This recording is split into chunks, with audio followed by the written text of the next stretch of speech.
আসসালামু আলাইকুম। আশা করি সবাই ভালো আছেন। দূর দূরান্ত থেকে যারা আমার পেজটি দেখছেন সবাইকে স্বাগতম। আজকের রেসিপি চিকেন রোস্ট। আমি এখানে সবগুলো উপকরণ নিয়ে নিয়েছি। চুলায় পাইপেন বসিয়েছি, চুলা মিডিয়াম লো হিট করে রাখছি।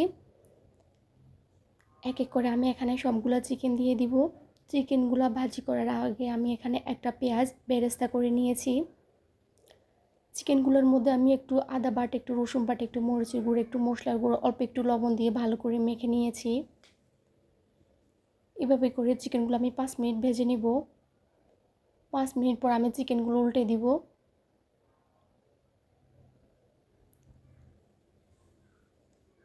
চিকেনগুলা ভেজে নেওয়া হয়ে গেছে। এবার আমি এগুলা তুলে নিব। আগে আমরা সাধারণত শুধু বিয়ে বাড়িতে রোস্টটা খেতাম, এখন সবাই এটা বাসায় অতি সহজে তৈরি করা যায়।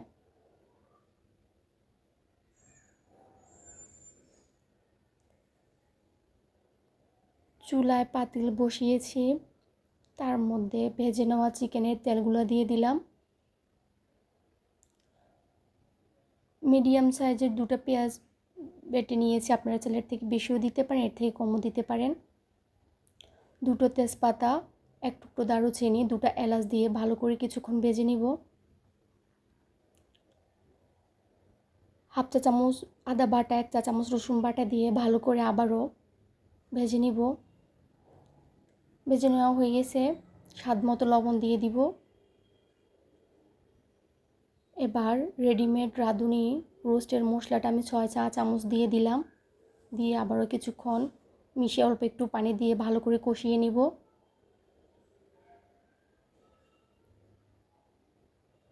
এভাবে করে ভালো করে কষিয়ে নিলে তাহলে রোস্টটা খেতে অনেক মজা লাগে।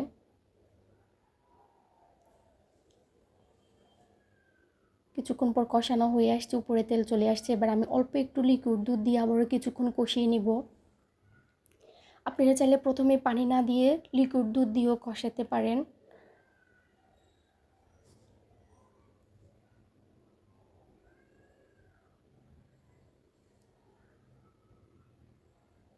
কষানো হয়ে আসছে, এবার আমি চিকেনগুলো দিয়ে দিলাম, দিয়ে ভালো করে মিশিয়ে নিব।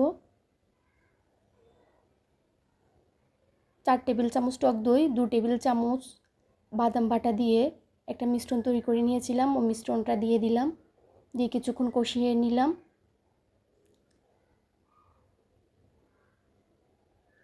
কিছুক্ষণ পরে এবার আমি এখানে 1 গ্লাস লিকুইড দুধ দিয়ে দিব।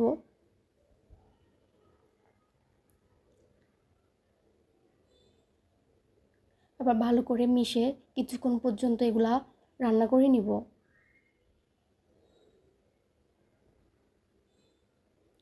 যারা যারা আমার ভিডিওটি দেখতেছেন, ভালো লাগলে লাইক কমেন্ট শেয়ার করতে ভুলবেন না এবং ফলো দিয়ে পাশে থাকবেন, এবং আমার ইউটিউব চ্যানেলটিতে সাবস্ক্রাইব করতে ভুলবেন না। রোস্টটা আমার হয়ে আসছে। এবার ভেজে নেওয়া বেরেস্তাগুলো দিয়ে দিলাম। 4টা কাঁচামরিচ দিয়ে দিব। দিয়ে আবারও কিছুক্ষণ রান্না করে নিব।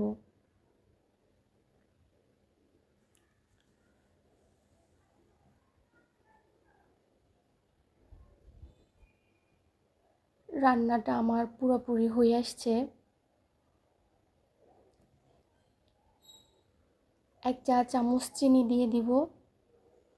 চিনিটা অপশনাল, আপনারা চাইলে দিতেও পারেন, নাও দিতেও পারেন। হাফ চা চামচ কেওড়া জল দিয়ে দিব। দিয়ে ভালো করে মিশিয়ে নিব। এর মধ্যে ঘি দিয়ে দিব। ঘি দিয়ে আবারও আমি 5 মিনিট এটা রান্না করে নিব।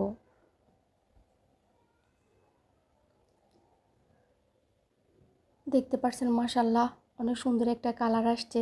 দেখতে যেমন সুন্দর তেমনি খেতে অনেক মজা। আপনারা অবশ্য বাসায় ট্রাই করে দেখবেন। আজকের মতো এখানেই বিদায় নিলাম।